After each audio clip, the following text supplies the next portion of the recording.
আসসালামু আলাইকুম ভিউয়ার্স, জানিয়ে দেব আজকের সর্বশেষ আন্তর্জাতিক সংবাদ। শুরুতেই শিরোনাম, পরে বিস্তারিত। নেতানিয়াহুকে গ্রেফতারের নির্দেশ দানের আহ্বান। এরপর জানিয়ে দেব বিপাকী ইসরায়েল ৭২ ঘন্টায় ৬০ সামরিক যান ধ্বংস। এদিকে দিনভর হিজবুল্লাহর ড্রোন রকেট হামলা ইসরায়েলের সামরিক ঘাঁটিতে ধ্বংসযজ্ঞ। থাকছে জানা গেল নিহত ইসরায়েলি সেনার সংখ্যা। সর্বশেষ জানিয়ে দেব অবরুদ্ধ গাজায় ৪ দিনের যুদ্ধবিরতি। শুনছিলেন সংবাদ শিরোনাম, এবারে বিস্তারিত। তার আগে আজকের সংবাদ সম্বন্ধে আপনার কি মন্তব্য কমেন্টে জানিয়ে দিন এবং আমাদের ভিডিওটিতে একটি লাইক এবং চ্যানেলটি সাবস্ক্রাইব করে পরবর্তী আপডেট পাওয়ার জন্য আমাদের সাথেই থাকুন। নেতানিয়াহুকে গ্রেফতারের নির্দেশ দানের আহ্বান। গাজা উপত্যকায় ইসরায়েলি সেনাদের অমানবিক হামলার কারণে দক্ষিণ আফ্রিকার একজন মন্ত্রী ইসরায়েলের প্রধানমন্ত্রী বেনিয়ামিন নেতানিয়াহুর বিরুদ্ধে গ্রেফতারি পরোয়ানা জারির জন্য আন্তর্জাতিক অপরাধ আদালতে প্রতি আহ্বান জানিয়েছেন। দক্ষিণ আফ্রিকার সরকার বিষয়ক মন্ত্রী খুম্বুজ্জো এনোতসাভেনি সোমবার ওই আহ্বান জানানোর পর প্রিটোরিয়া থেকে নিজের রাষ্ট্রদূত অ্যালি বেনোসের ভস্কিকে তেল আবিবে ডেকে পাঠিয়েছে ইসরায়েলি সরকার। দক্ষিণ আফ্রিকার ওই মন্ত্রী আগামী ডিসেম্বর মাসের মাঝামাঝি সময়ের মধ্যে নেতানিয়াহুর বিরুদ্ধে আটকাদেশ জারি করার আহ্বান জানিয়েছেন। গত ৭ অক্টোবর গাজা উপত্যকার বিরুদ্ধে ইসরায়েলি অপরাধযজ্ঞ শুরু হওয়ার কিছুদিনের মধ্যেই দক্ষিণ আফ্রিকা ইসরায়েল থেকে নিজের রাষ্ট্রদূত সহ সকল কূটনৈতিক স্টাফকে প্রত্যাহার করে নেয়। দক্ষিণ আফ্রিকার পররাষ্ট্রমন্ত্রী সহ সরকারের পদস্থ কর্মকর্তারা বারবার গাজা ইসরায়েলি হামলাকে গণহত্যা বলে অবহিত করে আসছেন। বিপাকে ইসরায়েল ৭২ ঘন্টায় ৬০ সামরিক যান ধ্বংস। ফিলিস্তিনের অবরুদ্ধ গাজায় স্থল অভিযান চালাচ্ছে ইসরায়েল। এই অভিযানে হামাসের সঙ্গে চলছে তুমুল সংঘর্ষ।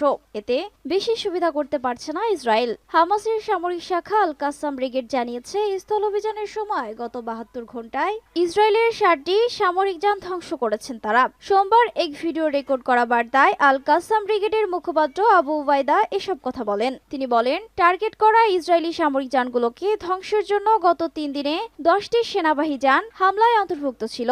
তিনি আরো বলেছেন, গাজা উপত্যকার বেশ কয়েকটি এলাকায় ইসরায়েলি বাহিনীর সঙ্গে ব্যাপক সংঘর্ষ চলছে।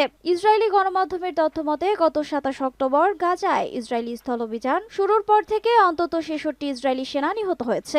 ৭ অক্টোবর ফিলিস্তিনি প্রতিরোধ গোষ্ঠী হামাসের অন্তঃসীমান্ত আক্রমণের পর থেকে ইসরায়েল গাজা উপত্যকার হাসপাতাল, বাসস্থান, মসজিদ এবং গির্জাসহ বিভিন্ন স্থানে অবিরাম বিমান ও স্থল আক্রমণ শুরু করেছে। ইসরায়েলের নির্বিচারে হামলায় গাজায় ১৩,৫০০-এর বেশি মানুষের মৃত্যু হয়েছে। এর মধ্যে ৫,৫০০-এর বেশি শিশু এবং ৩,৫০০-এর বেশি নারী রয়েছে। এদিকে জানা গেছে দীর্ঘ ১.৫ মাস ধরে গাজায় হামলা চালানোর পর হামাসের সঙ্গে সমঝোতায় যেতে রাজি হয়েছে ইসরায়েল। তবে এখন অপেক্ষা শুধু হামাসের পক্ষ থেকে জবাব পাওয়ার। সোমবার ইসরায়েলি টেলিভিশন চ্যানেলের এক প্রতিবেদনে এই তথ্য জানানো হয়েছে।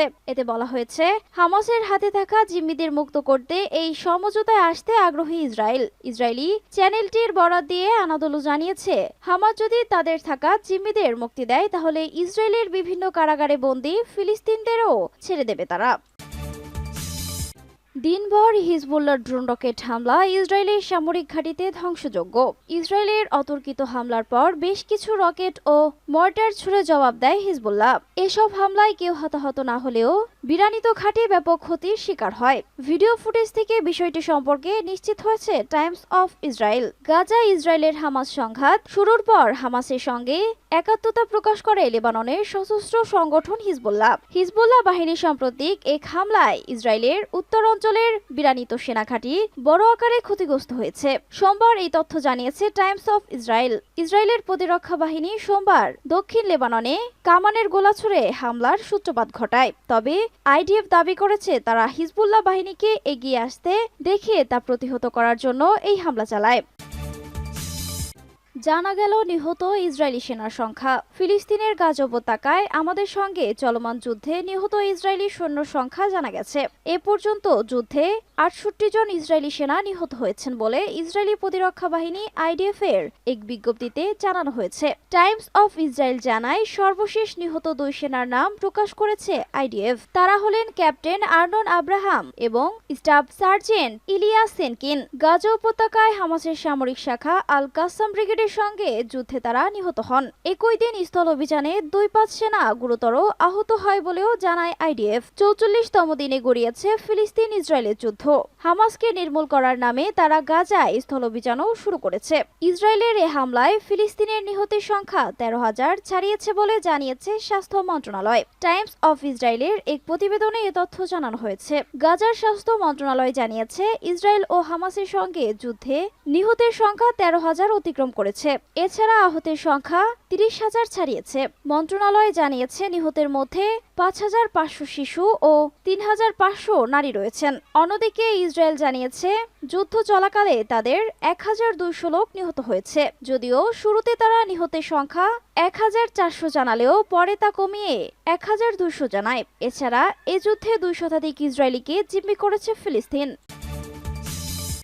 অবরুদ্ধ গাজায় 4 দিনের যুদ্ধবিরতি। অবরুদ্ধ গাজা উপত্যকায় দীর্ঘ 1.5 মাস ধরে চলতে থাকা যুদ্ধবিরতি অনুমোদন করেছে ইসরায়েল। 50 জিম্মির বিনিময়ে ছাড়া হবে 150 ফিলিস্তিন বন্দীকে। দীর্ঘ 1.5 মাস ধরে চলছে হামাস ইসরায়েল সংঘাত। এর মধ্যে প্রথমবারের মতো অবরুদ্ধ গাজা উপত্যকার নিয়ন্ত্রণকারী হামাসের সঙ্গে সমঝোতায় যেতে রাজি হয়েছে ইসরায়েল। তবে এখন অপেক্ষা শুধু হামাসের পক্ষ থেকে জবাব পাওয়ার। সোমবার ইসরায়েলি টেলিভিশন চ্যানেলের এক প্রতিবেদনে এই তথ্য জানানো হয়েছে। এতে বলা হয়েছে, হামাসের হাতে থাকা জিম্মিদের মুক্ত করতে এই সমঝোতায় আসতে আগ্রহী ইসরায়েল।